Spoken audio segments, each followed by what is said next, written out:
여긴 강남 피부과예요. 아무나 들어오는 곳이 아니에요. 어머니 많이 기다리셨죠? 강남 한복판, 외모와 명품을 파는 프리미엄 피부과. 그곳에 어느 날 낡은 가방 하나 들고 파김치 냄새가 밴 초라한 할머니 환자가 들어섭니다. 사람들은 고개를 돌렸고 누군가는 코를 막았으며 누군가는 그 할머니를 이곳에 어울리지 않는 사람이라 여겼죠. 하지만 아무도 몰랐습니다.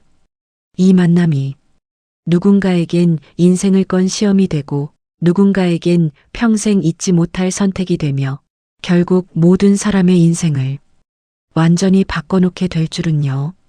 명품을 파는 세상 속에서 진짜 명품이 무엇인지 묻는 이야기. 이 이야기를 시작하기 전에 무료인 구독과 좋아요를 지금 눌러주시면 복 많이 받으실 거예요. 그리고 지금 어디에서 어떤 마음으로 듣고 계신지 댓글로 남겨주시면 그곳까지 따뜻한 행운이 찾아가실 겁니다. 지금 바로 이야기 시작하겠습니다. 일장 가난했던 할머니와 강남 며느리 후보. 비가 내리던 그날이 아직도 생생합니다. 25 갓 상경한 저는 시장 골목에서 김치통을 지게에 지고 있었죠. 빗물이 얼굴을 타고 흘러내렸습니다. 손은 김치 국물로 얼룩져 있었고요. 아줌마 여기서 팔지 마요. 냄새 난다고 손님들 다 가버리잖아. 마트 앞에서 쫓겨났습니다. 김치 냄새가 옷에 배면 어떻게 해요? 저쪽 뒤로 가세요. 백화점 앞에서도 마찬가지였죠. 그때마다 가슴 한구석이 무너져 내렸습니다. 김치가 뭐가 문제란 말입니까? 그 사람들 밥상에도 김치는 꼭 올라가면서 말이죠. 하지만 전 아무 말도 못했습니다. 그저 고개 숙이고 비를 맞으며 걸어갔죠. 그렇게 40년이 흘렀습니다. 이제 전 70입니다. 정순 반찬 회장이라는 직함을 달고 있죠. 전국 백화점과 대형마트에 저희 반찬이 들어갑니다. 서울 도심의 건물도 몇 채 가지고 있고요. 하지만 제 옷차림은 여전히 수수합니다. 20년 된 가방을 들고 다니고 시장도 직접 갑니다. 사람들은 가끔 놀라죠. 회장님이 왜 그렇게 다니시냐고요. 전 그냥 웃습니다. 거칠애가 뭐가 중요합니까? 그런데 말입니다. 며칠 전 손자 준호가 저녁 식사 자리에서 조심스럽게 말을 꺼냈습니다. 할머니, 저 결혼하고 싶은 사람이 있어요. 국을 뜨던 제 손이 멈췄죠. 그래, 어떤 아이냐? 강남에서 일해요. 피부과 수석 실장이에요. 순간 속이 뒤틀렸습니다. 강남 피부과라니요. 외모로 장사하는 곳 아닙니까? 명품 들고 다니면서 사람을 겉모습으로 판단하는 그런 세계 말입니다. 피부과 실장이 며느리가 되겠다고? 목소리가 차갑게 나왔습니다. 준호는 당황한 표정이었죠. 할머니, 서윤이는 그런 사람 아니에요. 정말 착하고 성실한 사람이에요. 그래, 내가 보기엔 그렇겠지. 전 더 이상 말을 잇지 못했습니다. 그날 밤 잠이 오지 않았습니다. 창밖을 바라보며 생각했죠. 과거의 기억들이 하나둘 떠올랐습니다. 코를 막으며 저를 피하던 사람들, 지저분하다고 손가락질하던 눈빛들이요. 그 사람들도 겉으로는 친절했습니다. 웃으면서 말했죠. 하지만 제가 초라해 보이자 태도가 달라졌습니다. 사람은 말입니다. 어려울 때 어떻게 행동하는지 보면 다 보입니다. 남이 초라해 보일 때 어떻게 대하는지가 진짜 인성이죠. 그렇다면 그 아이는요? 강남 한복판에서 명품 피부과 실장을 하는 아이가 정말 사람을 겉모습으로 판단하지 않을까요? 전 결심했습니다. 직접 확인해 보기로요. 다음 날 아침 준호에게 전화했습니다. 준호야, 그 아이 한번 보자. 근데 말이다.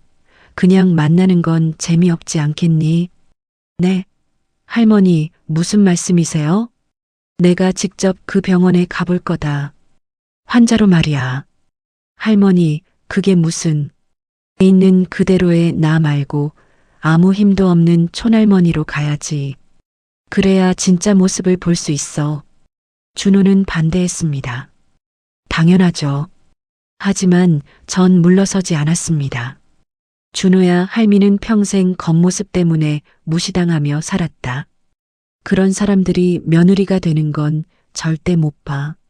목소리가 떨렸습니다. 만약 그 아이가 진짜 좋은 사람이라면 할미가 초라해 보여도 똑같이 대할 거 아니냐. 그럼 내가 인정하지. 준호는 한참을 망설이다가 작게 한숨을 쉬었습니다. 알겠습니다, 할머니. 하지만 서윤이는 정말 그런 사람 아니에요. 그래, 그럼 증명해 보라고 해. 전화를 끊고 옷장을 열었습니다. 가장 낡은 카디건을 꺼냈죠. 헐어진 운동화도 찾았습니다. 청가방에는 일부러 김치를 조금 묻혔고요. 거울을 보니 완벽했습니다.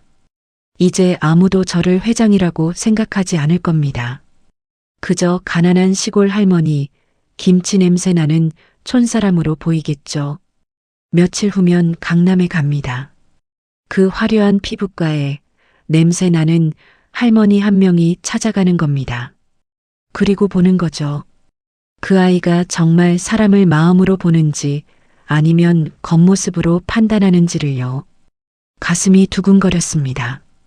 기대 반, 걱정 반이었죠. 만약 그 아이가 저를 무시한다면 준호에게 단호히 말할 겁니다. 그런 며느리는 안 된다고요. 하지만 만약, 정말 만약에 그 아이가 달랐다면요. 그때는 제가 먼저 손을 내밀어야겠죠. 창밖에 비가 내리기 시작했습니다. 그날 김치통을 지고 비를 맞던 제 모습이 또 떠올랐습니다. 이번엔 다릅니다. 이번엔 제가 시험하는 쪽입니다. 이장 강남 피부과 초라한 환자의 등장. 강남 대로변 고층 건물 13층.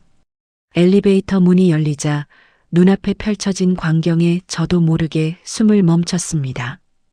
대리석 바닥이 빛나고 있었죠. 샹들리에가 천장에 매달려 있었고 명품 소파들이 줄지어 놓여 있었습니다.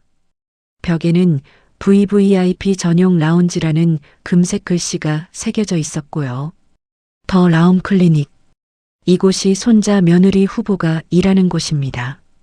전 일부러 가장 초라한 차림으로 왔습니다. 20년 된 카디건에 헐어진 운동화, 청가방에는 김치 국물 자국까지 묻혀놨죠. 손톱 사이사이엔 마늘 냄새가 배어 있었고요.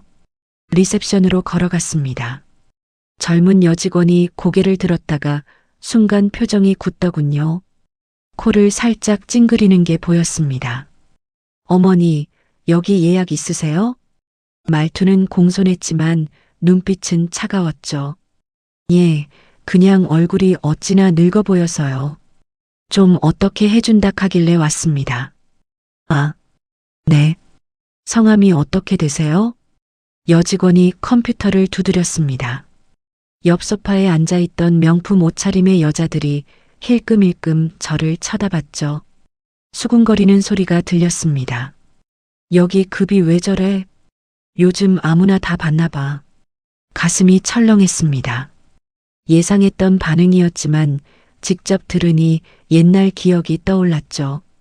시장에서 쫓겨나던 그때가요. 잠시만 기다리세요. 대기 시간이 좀 걸릴 것 같은데요. 여직원이 차갑게 말했습니다. 전 구석 의자에 앉았습니다. 시계를 보니 오후 2시였죠.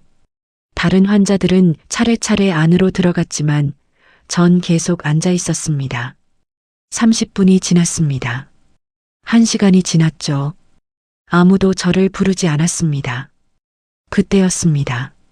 어머니, 많이 기다리셨죠? 뒤에서 목소리가 들렸습니다. 돌아보니 단정한 양복 차림의 젊은 여자가 서 있었죠. 30대 초반쯤 돼 보였습니다. 화장은 진했지만 눈빛만큼은 따뜻했어요. 제가 수석 실장 한서윤입니다.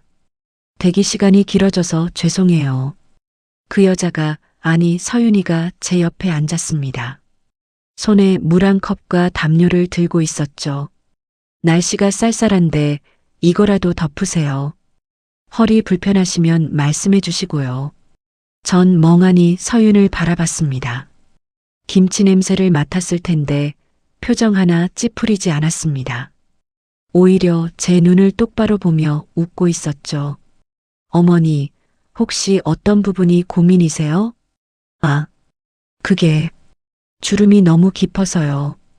주름은 나이의 훈장이잖아요. 그래도 신경 쓰이시면 가벼운 관리부터 시작해 볼까요? 서윤이 자연스럽게 상담을 이어갔습니다. 옆에서 다른 직원이 서윤을 불렀어요. 실장님, VIP 고객님이 기다리신다는데요. 알았어요. 조금만 기다려달라고 전해주세요. 서윤은 자리를 뜨지 않았습니다. 전 그때 느꼈죠. 이 아이는 다르다고요. 실장님, 이거 김치 냄새 아닌가요? 다른 직원이 코를 막으며 물었습니다. 서윤이 웃었습니다. 김치 냄새 좋잖아요. 저는 그런 냄새가 집 냄새 같아서 좋더라고요. 그 순간 가슴이 뭉클했습니다. 김치 냄새를 좋다고 말하는 강남 아가씨라니요. 명품 피부가 실장이 김치 냄새가 집 냄새 같다고 말하다니요. 전 고개를 숙였습니다. 눈가가 뜨거워졌죠. 상담실로 안내받았습니다. 원래는 저가 시술실로 보내려던 계획이었다는 걸 나중에 알았어요.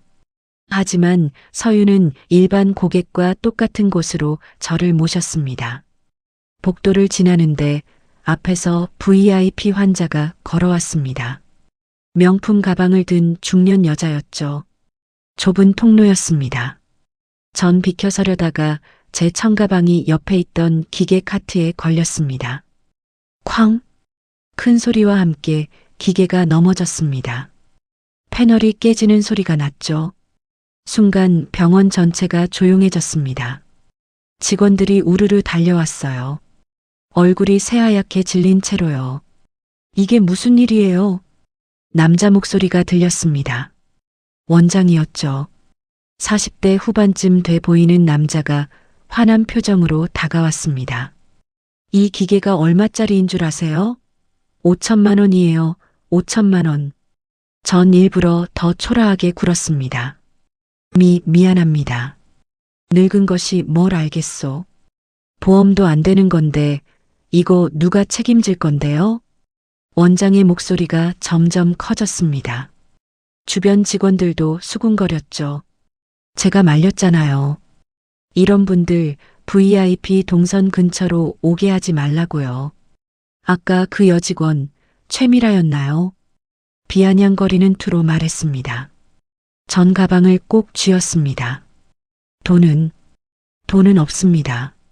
손주도 겨우 편의점에서 일하는데 경찰 불러야겠네요. 도망가시면 안 됩니다. 원장이 팔짱을 꼈습니다. 그때였습니다. 원장님, 서윤이 앞으로 나섰습니다. 그 부분 제가 책임지겠습니다. 뭐? 제 인센티브랑 팀장 수당 전부 빼주세요. 모자라는 건 월급에서 매달 나눠서 공제해 주시고요. 주변이 술렁거렸습니다. 원장이 비웃었죠. 너 정신 나갔어? 내 연봉으로 몇 년을 갚으려고? 상관없습니다. 서윤의 목소리는 떨리고 있었지만 단호했습니다. 그래, 좋아. 그럼 각서 써.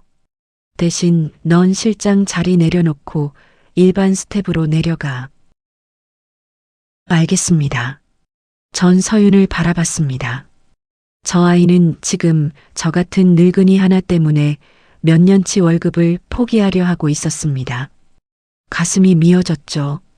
서윤이 제게 다가와 조심스럽게 말했습니다.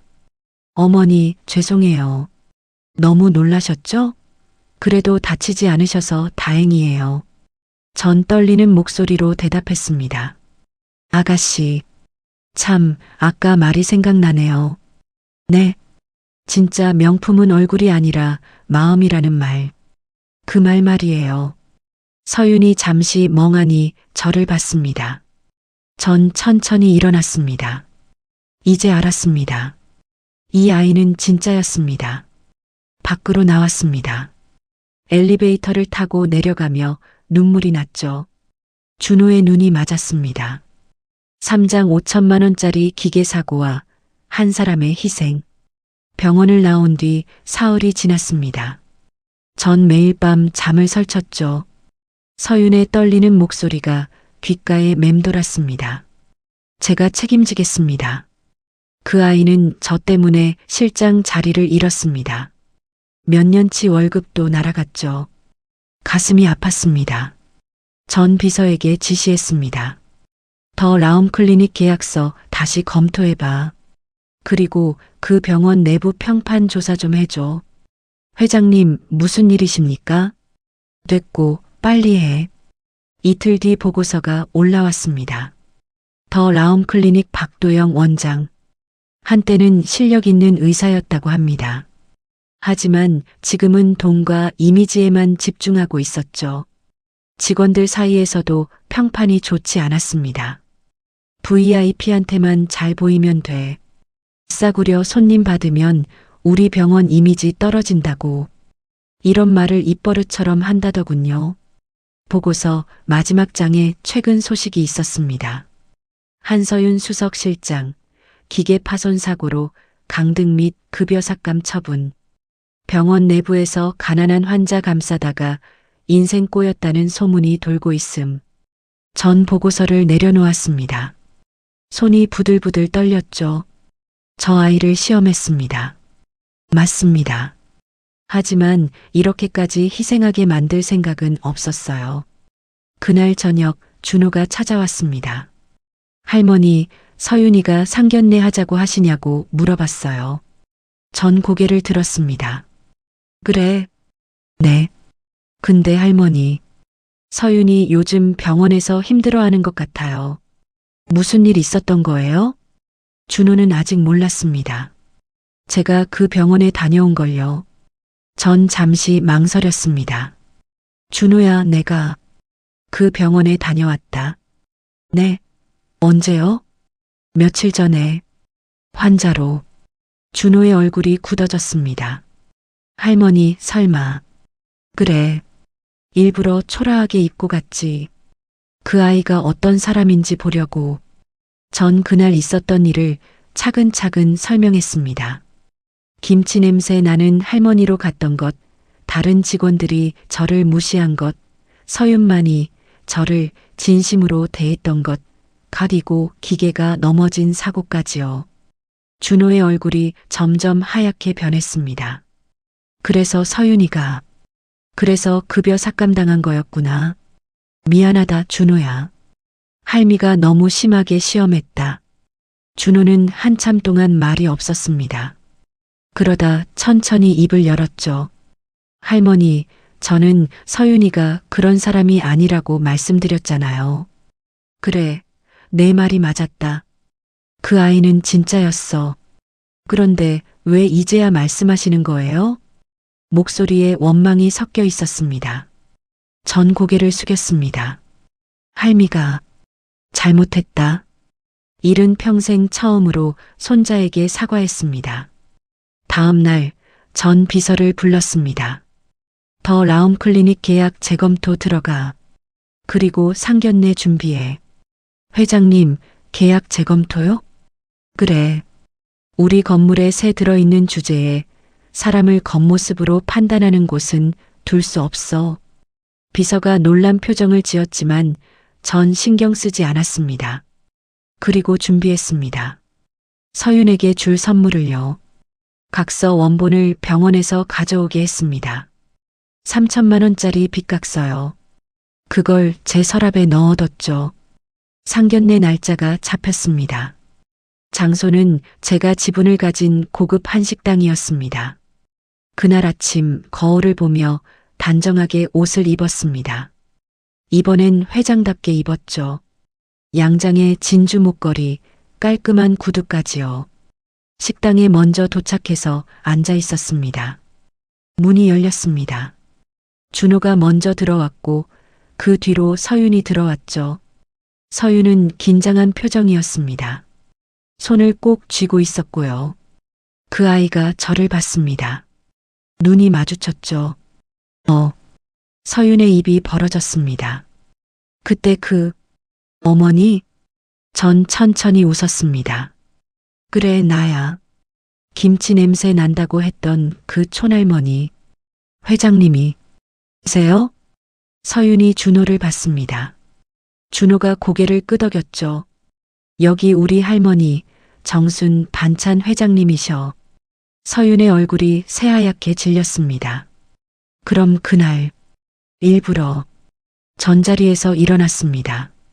앉아라, 서윤아. 할 이야기가 많다. 서윤이 떨리는 손으로 의자를 잡고 앉았습니다. 전 천천히 말을 시작했습니다. 과거 이야기를요. 시장에서 김치를 팔던 시절, 냄새 난다고 쫓겨나던 일, 겉모습 때문에 무시당했던 상처들을요. 그래서 말이다, 서윤아. 난 강남 피부과가 싫었어. 외모로 장사하는 곳, 사람을 겉으로만 판단하는 곳이라고 생각했지. 서윤이 고개를 숙였습니다. 하지만 자네는 달랐구나. 목소리가 떨렸습니다. 난 그냥 조금 무시하고 대하면 거기까지인 줄 알았어. 근데 자네는 몇 년치 월급을 포기했더구나. 나 같은 늙은이 하나 지키겠다고. 서윤의 눈에 눈물이 고였습니다. 전 가방에서 봉투를 꺼냈습니다. 이거 받아라. 서윤이 봉투를 열었습니다. 안에는 찢어진 각서가 들어 있었죠. 회장님, 이제 빚 없다. 그리고 이것도 또 다른 봉투를 내밀었습니다. 정순 반찬 인재인성 교육 고문 위촉장. 우리 회사로 와라. 병원은 그만둬. 회장님, 저는 자네만큼 사람을 진심으로 대하는 사람을 못 봤다. 우리 직원들한테, 가맹점 사장들한테 가르쳐줘. 사람을 어떻게 대해야 하는지를. 서윤이 울기 시작했습니다. 전 서윤의 손을 잡았습니다. 그리고 말이다, 준호. 준호를 봤습니다. 내 눈이 맞았다. 이 정도 며느리면 할미가 평생 김치 쓴맛 본 보람이 있네. 준호도 울었습니다. 그날 전 진짜 명품을 만났습니다. 얼굴이 아니라 마음이 명품인 사람을요. 사장 상견례의 반전, 그리고 진짜 명품의 자리. 상견례가 끝난 다음 날, 전 비서를 불렀습니다. 더 라움 클리닉 계약 재검토 결과 나왔어? 네, 회장님. 계약서 검토했습니다. 위반 조항이 몇 가지 있습니다. 좋아. 본사 쪽에 통보해. 재계약 불가 의사 전달하고. 비서가 잠시 망설였습니다. 회장님, 그 병원이 매출이 꽤 되는 곳인데 돈이 문제가 아니야.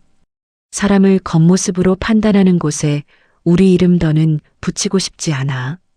전 단호하게 말했습니다. 이틀 후 준호에게서 연락이 왔습니다. 할머니, 더 라움 클리닉 원장이 난리 났대요.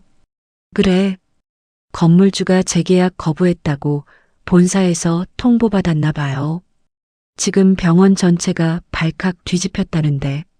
전 픽 웃었습니다. 당연하지. VIP만 챙기고 돈 안 되는 환자는 무시하던 곳이잖니. 며칠 뒤 서윤이 병원을 그만뒀다는 소식을 들었습니다. 정식으로 우리 회사에 합류했죠. 첫 출근 날 전 직접 본사 대강당으로 갔습니다. 직원들이 모여 있었고 가맹점 사장들과 장학생들도 자리에 앉아 있었어요. 서윤이 강단에 섰습니다. 처음엔 떨리는 목소리였지만 점점 안정을 찾아갔죠. 진짜 명품은 우리가 타인을 대하는 태도입니다. 서윤의 말이 강당에 울려 퍼졌습니다. 저는 피부과에서 일하며 많은 분들을 만났습니다. 아름다워지고 싶어 하는 분들, 상처를 감추고 싶어 하는 분들, 자신감을 찾고 싶어 하는 분들, 사람들이 숨죽이며 들었습니다. 그분들 모두 똑같이 소중한 사람들입니다. 돈이 많든 적든 얼굴이 화려하든 수수하든 상관없습니다. 전 뒤에서 조용히 박수를 쳤습니다. 한 달 뒤 결혼식 날이 왔습니다. 백화점 웨딩홀이었죠. 정순 반찬이 입점된 바로 그 백화점이었습니다. 전 서윤의 손을 잡고 버질로드를 걸었습니다. 하객들이 박수를 쳤죠. 회장님이 직접 입장하시네요. 손녀 며느리가 정말 특별한가 봐요. 전 서윤에게 작게 속삭였습니다. 긴장되지? 네, 많이요. 괜찮아. 자네는 이미 합격이야. 서윤이 웃었습니다. 준호에게 서윤을 넘겨주며 말했습니다. 잘 부탁한다, 준호야. 네, 할머니. 평생 잘 모실게요. 피로연 자리에서 전 축사를 했습니다. 김치 냄새 난다고 코 막던 시절이 있었습니다. 사람들이 웅성거렸죠. 가난하다고, 초라하다고 무시당하던 날들도 있었고요. 목소리가 떨렸습니다. 하지만 오늘 전 그 김치 냄새를 사랑해주는 며느리를 얻었습니다. 박수가 터져 나왔습니다. 진짜 명품은 얼굴도 명품 가방도 아닙니다. 사람을 대하는 마음입니다. 전 서윤을 봤습니다. 서윤도 저를 보며 웃고 있었죠. 그날 밤 집으로 돌아와 창가에 앉았습니다. 빗물이 유리창을 타고 흘러내렸습니다. 옛날 그날처럼요. 하지만 이제는 다릅니다. 이제는 김치 냄새가 부끄럽지 않습니다. 오히려 자랑스럽죠. 왜냐하면 그 냄새를 좋아해주는 사람을 만났으니까요. 겉이 아니라 마음을 보는 사람을요. 일은 평생 처음으로 제 인생이 아름답다고 느꼈습니다. 며칠 뒤 더 라움 클리닉 박도영 원장 소식을 들었습니다. 건물주의 재계약 거부로 병원을 옮겨야 한다더군요. VIP 환자들도 하나둘 떠나기 시작했다고 합니다. 사람을 겉모습으로 판단하던 대가를 치르고 있는 거죠. 전 그 소식을 듣고 아무 말도 하지 않았습니다. 인과응보라는 말이 있습니다. 뿌린 대로 거두는 법이죠. 서윤은 지금 우리 회사에서 일하고 있습니다. 직원들에게 인성교육을 하고 가맹점 사장들과 소통하며 장학생들을 돌보고 있죠. 모두들 서윤을 좋아합니다. 진심이 통하니까요. 어제 저녁 서윤이 집에 놀러 왔습니다. 할머니, 김치 담그는 거 배우고 싶어요. 전 깜짝 놀랐습니다. 김치를? 네. 할머니 김치가 정말 맛있거든요. 나중에 준호한테도 해주고 싶고요.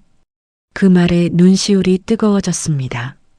김치 냄새가 싫다던 사람들 속에서 김치를 배우고 싶다는 며느리를 얻었습니다. 이보다 더 큰 명품이 어디 있겠습니까? 밤하늘을 보며 생각했습니다. 진짜 명품은 백화점에 없습니다. 명품 매장에도 없고 강남 한복판에도 없습니다. 진짜 명품은 바로 옆에 있습니다. 사람을 진심으로 대하는 마음, 그게 진짜 명품입니다. 전 이제 알았습니다. 일은 평생을 살아온 끝에 마침내 깨달았죠. 김치 냄새 나는 촌할머니로 살았던 제 인생이 사실은 가장 명품스러운 인생이었다는 걸요.